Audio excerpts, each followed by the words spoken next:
কোন পথে হলো 120 জনের চাকুরি, জবাব চাইলেও বঞ্চিত কর্মপ্রার্থীরা। এবার সরাসরি নিয়োগে প্রশ্ন তোলা হলো এডিসি প্রশাসনের বিরুদ্ধে। খুমলুঙ্গে আজই শপথ নিল মথার নতুন নির্বাচিত সদস্যরা। ঠিক সেই আবহে আজ রাজধানীর বিবেকানন্দ ময়দানে নিয়োগ দুর্নীতি নিয়ে তাদের দিকে ছুড়ে দেওয়া হলো জবাবি প্রশ্ন। বঞ্চিত কর্মপ্রার্থীদের বক্তব্য, এডিসি প্রশাসনের উদ্যোগে এডিসি প্রশাসনের সম্প্রতি যে 120 জন নিয়োগ করা হয়েছে তাতে ব্যাপক দুর্নীতি হয়েছে। চরম অস্বচ্ছতা ও অস্পষ্টতা রেখে নিয়োগ হয়েছে। যোগ্যতার মাপকাঠিতে হয়নি এই নিয়োগ। আজ 420 জন কর্মপ্রার্থী এই গোটা নিয়োগ কেলেঙ্কারি নিয়ে বিক্ষোভ প্রদর্শন করে। এই নিয়োগ অবিলম্বে বাতিল করার দাবিও জানালো কর্মপ্রার্থীরা। কি বক্তব্য ছিল কর্মপ্রার্থীদের, দেখুন। আজকে আমরা এই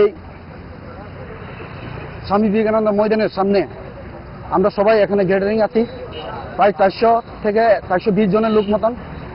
আমরা দেখছি বিভিন্ন পত্রপত্রিকার মাধ্যমে এবং বিভিন্ন সোশ্যাল মিডিয়ার মাধ্যমে কয়েকদিন আগে নাকি আমাদের ত্রিপুরা রাজ্যের এই এডিসি এরিয়াতে বিভিন্ন দপ্তরে 120 জনকে নিয়োগ করা হয়েছে।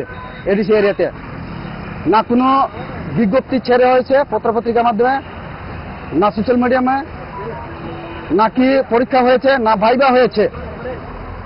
এবং তা দেখে আমরা একদম পাগলামি হয়ে গেছি। আমাদের জনজাতি এরিয়ার মধ্যে অনেকগুলো বেকারি যুবক আছে। ওখানে আমরা সবাই এখানে একতাবদ্ধ হয়েছি এবং এই সবগুলো ইন্টারভিউ দেওয়ার জন্য আমরাও প্রস্তুতি ছিলাম অনেক বছর ধরে, 5 বছর ধরে, কিন্তু কিছু হলো না।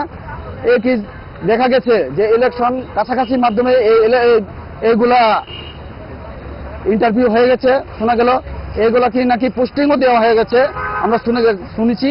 তা দেখে আমরা আজকে এখানে 420 এই লোক নিয়ে আমরা এই চাকরি যে স্ক্যাম ভাবে নেওয়া হয়েছে এটাকে মানতে পারি না।